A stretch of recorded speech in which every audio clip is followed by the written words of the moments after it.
throw me off a little bit when you give me exact numbers, but I'm going to get as close as I can. Absolutely. Currently, we have approximately a $7 million budget for the Sheriff's Department. About $6 million of that is personnel cost, wages, insurance, and retirement. That leaves about $1 million, give or take, for actually operating costs of doing the job. Over the last few years, that's shrinking and shrinking because the personnel costs keep going up.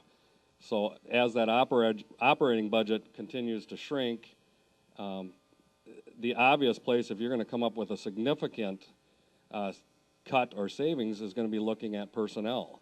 Nobody wants to talk about that, but that's going to be the obvious place that you're going to have to if you want to make some real cuts to the department.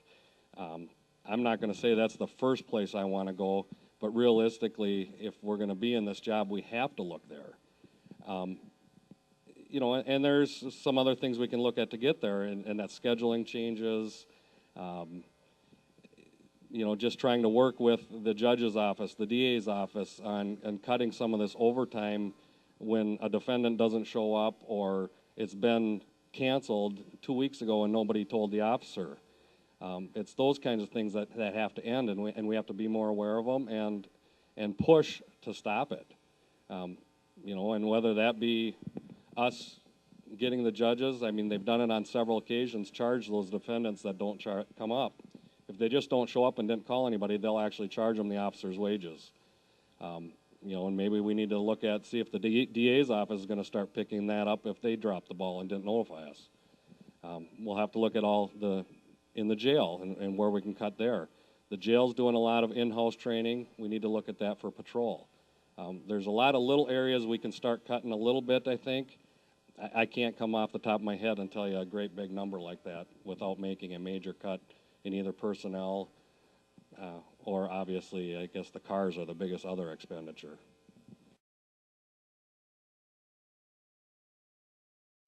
The personnel costs are a significant portion of that. And if you look at private industry, private business, when they have a downturn, they're not afraid to cut personnel. Government, unfortunately, doesn't work like business. It works like government.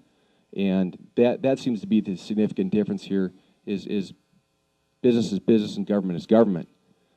I guess I'm probably the only candidate here, at least that I know of, that's actually worked in the business field. I have a degree in economics. I've worked as a salesperson. I've actually had to make a profit. And so I understand what it's like to, you know, be accountable to the boss. And the boss here is the county taxpayer. And we need to really look at how we're doing business. And we need to cut costs, whether it's in personnel, whether it's in capital expenditures. We need to ensure that we're doing the best we can to keep that bottom line where it needs to be. Additionally, we can also look at some other ideas to actually bring in money to the Sheriff's Department. We have seizures, we have drug seizures.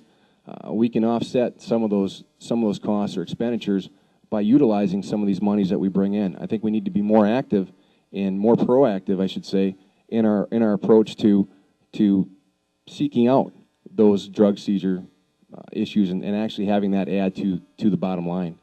With that, though, we need to, again, be overall accountable and responsible. Personnel is probably the biggest one where we can make an adjustment, and that along with capital expenditures.